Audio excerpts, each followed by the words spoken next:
Oh boy, do I have something to show you folks. All right, so we got this 2008 Buick Lucerne 3.8 liter here. Yeah, so what I'm about to show you, and if this happens to be your problem, I will show you how to change the accelerator pedal, because we were getting some codes for the accelerator pedal. You see there's one laying in that passenger seat. I've already recorded that. Actually, that did not turn out to be our problem. Before you start swapping pedals and doing things, if you're consistently getting one sensor code off of your pedal, so one of the pedal position sensors is not giving you a value and is throwing codes and putting you in limp mode, under the hood here in the engine compartment, under the cover, there's this harness that runs across the top of the intake here. You see how fresh and clean that looks with the new conduit? The old conduit was so brittle it all fallen off.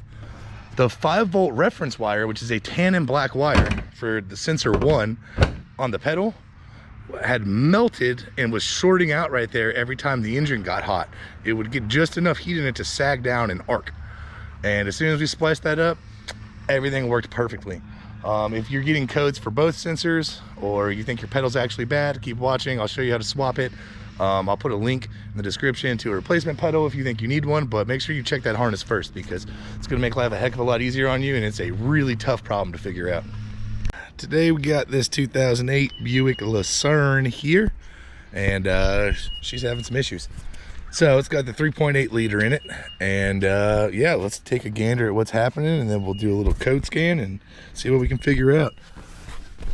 So the problem is, all right, so the problem is first they lost throttle response, and then they tried to clean the throttle body. Now let's take a gander. Well, we see how rough it's running, and yeah, the engine's in limp mode, and when you hit the throttle, you got nothing, nada. Got my handy dandy tablet here. Let's take a look. We got code P1125 saying the accelerator pedal position fault, and then we got two more, a P2120 and a P2125. Both of those are pedal position sensors, two separate ones. So before I even look at any live data, I noticed that the pedal's still loose, it's not tightened, which makes me wonder if the replacement pedal that was attempted to be installed was not installed properly. So what I'm gonna do, because I'm a big old dude, we're gonna pull this driver's seat out so I can get up under here and take a gander at what we have.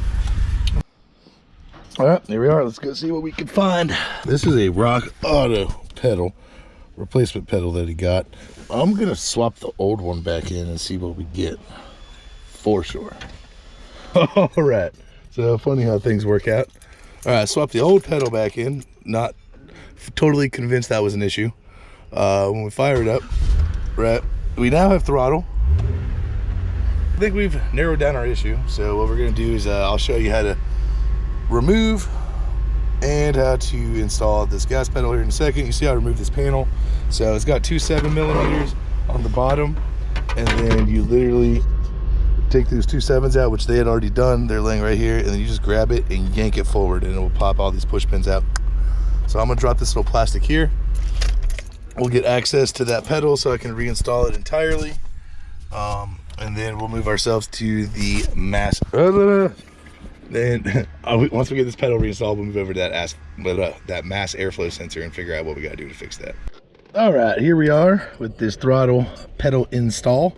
So you can see I also got this little black panel off that was covered down here. I just used this little hook. There's two push pins here.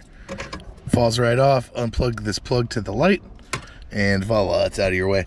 So if you order the replacement assembly, especially from Rock Auto, which is where they got theirs, it comes with the entire bracket, right?